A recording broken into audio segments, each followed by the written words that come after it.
Hello everyone, কেমন আছেন সবাই? আজকে অ্যাডোবি প্রিমিয়ার প্রো এর উপরে ছোট্ট একটা ভিডিও করছি। অ্যাডোবি প্রিমিয়ার প্রো মোটামুটি আমরা অনেকেই ভিডিও এডিটিংয়ের জন্য ব্যবহার করে থাকি।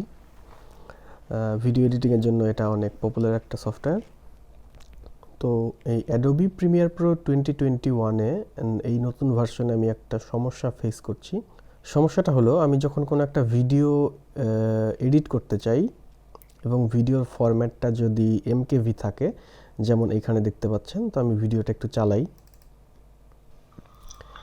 এখানে কিন্তু আমার ভিডিওটা ওকে আছে, ওয়াই এর মান দিলাম। এখন এই ভিডিওটা এটা এমকেভি ছাড়া এটা অন্য যে কোনো ফরম্যাটেই হতে পারে, যে কিছু কিছু ফরম্যাটে সে নিচ্ছে না। ওকে, তো আচ্ছা কীভাবে নিচ্ছে না, আমি যদি এটা ড্র্যাগ করে নেই, এটা আমার টাইম লাইনে দেওয়ার সাথে সাথে এই দেখেন এখানে আসছে যে file import failure, file format not supported. তো ফাইল ফরম্যাট নট সাপোর্টেড দেখা গেলে এর আগেও কিছু কিছু ভার্সনে এই সমস্যাটা দেখা যেত। সেই ক্ষেত্রে কি হতো, এইটা জাস্ট এমকেভিটা যদি এভিআই করে দিই, এমকেভিটা এভিআই করে দিলে তখন কাজ করত, যেটা এখানে করতেছে না। এখন এভিআই এর পরে এমকেভিটাকে যদি MP4 করতাম তাহলে কাজ করত, কিন্তু এখন করছে না। আচ্ছা, তার আগে একটা ছোট্ট একটা বিষয়, যে যদি এই পুরা এক্সটেনশনের নামটা দেখতে চান, সেক্ষেত্রে আপনার এক্সপ্লোরারে গিয়ে ভিউতে গিয়ে এখানে আপনাকে এই ফাইল নেম এক্সটেনশনটা এটা টিক দিয়ে দিতে হবে। দেখেন এটা টিক উঠাই দিলে এখানে আর কোনো কিছু থাকে না। যদি এটা টিক দিয়ে দেই তাহলে এখানে MP4টা চলে আসে।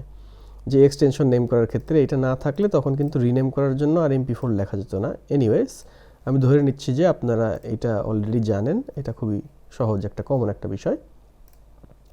তো এখন যেহেতু আমার এটা মূলত ছিল এমকেভি, আমি আমার মূল ফরম্যাটেই ফেরত চলে যাই।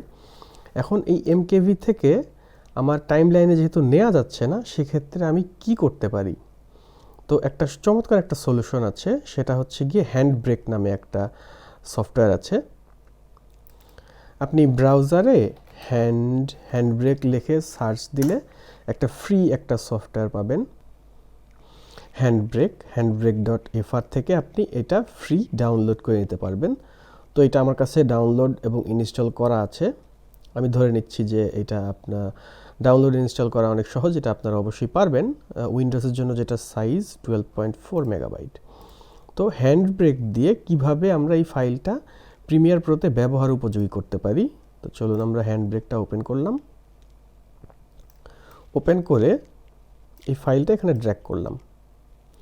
ড্র্যাগ করার পরে এখানে আমরা MP4 ফরম্যাট দিব, MP4।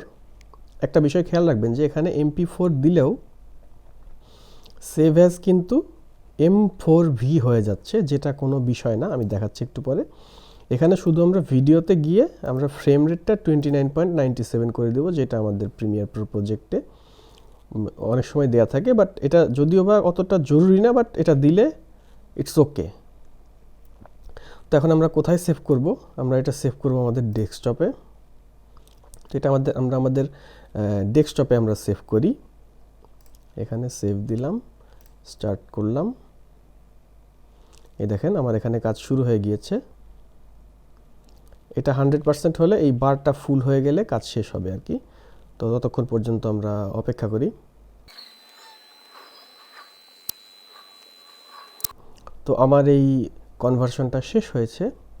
আমার এমকেভি ফাইলটা ছিল একটা 45 মেগাবাইটের একটা ফাইল ছিল, একটা স্ক্রিন রেকর্ডার ফাইল, এবং আমার আউটপুট ফাইলটা 21 মেগাবাইটের একটা ফাইল হয়েছে, M4V ফাইল। এখন কথা হচ্ছে যে আমরা কি এটা আমাদের প্রজেক্টে দিতে পারবো কি না। আমার এই টোটাল কনভার্সন টাইমটা লেগেছে অ্যাপ্রক্সিমেটলি 4.5 থেকে 5 মিনিট। এটা আপনার কম্পিউটারের কনফিগারেশন এবং আপনার গ্রাফিক্স কার্ডের উপরে ডিপেন্ড করে সময়টা কম বেশি হতে পারে। তো এখন দেখি যে আমরা আমাদের ফাইলটা আমাদের প্রজেক্টে নিতে পারি কি না। আমরা এর আগে কিন্তু আমাদের ওই ফাইলটা নিতে পারিনি, টাইম লাইনে ড্রপ করতে পারিনি। তো দেখেন এটা কিন্তু আমার এখানে চলে আসছে এবং আমি সুন্দর মতো এটাকে ব্যবহার করতে পারছি। স্ট্রিং বা অন্য ওকে, কিছু না দিয়ে। তো এটা যদিও বা এখন খুবই কমন একটা প্রবলেম, বাট এখানে মাঝে মধ্যে ওই রিনেম করলে মেলে না, সেক্ষেত্রে আমরা হ্যান্ড ব্রেক ব্যবহার করে অনেক সহজেই এটি করতে পারি। তো আমি আশা করছি যে ভিডিওটি আপনাদের অবশ্যই ভালো লাগবে। তো এটাই একটা ছোট্ট একটা ট্রিক্স ছিল। এরা যদি আপনি প্রিমিয়ার প্রোতে এই ধরনের সমস্যা ফেস করে থাকেন, আপনি সহজেই এইভাবে আপনার ভিডিওটা টাইমলাইনে ড্রপ করার উপযোগী করে ফেলতে পারেন। এখানে M4V থাকার পরেও কিন্তু আমি এখানে ব্যবহার করতে পারছি। তো ভিডিওটা দেখার জন্য আপনাদেরকে অনেক ধন্যবাদ। দেখা হবে খুব শীঘ্রই। Thank you.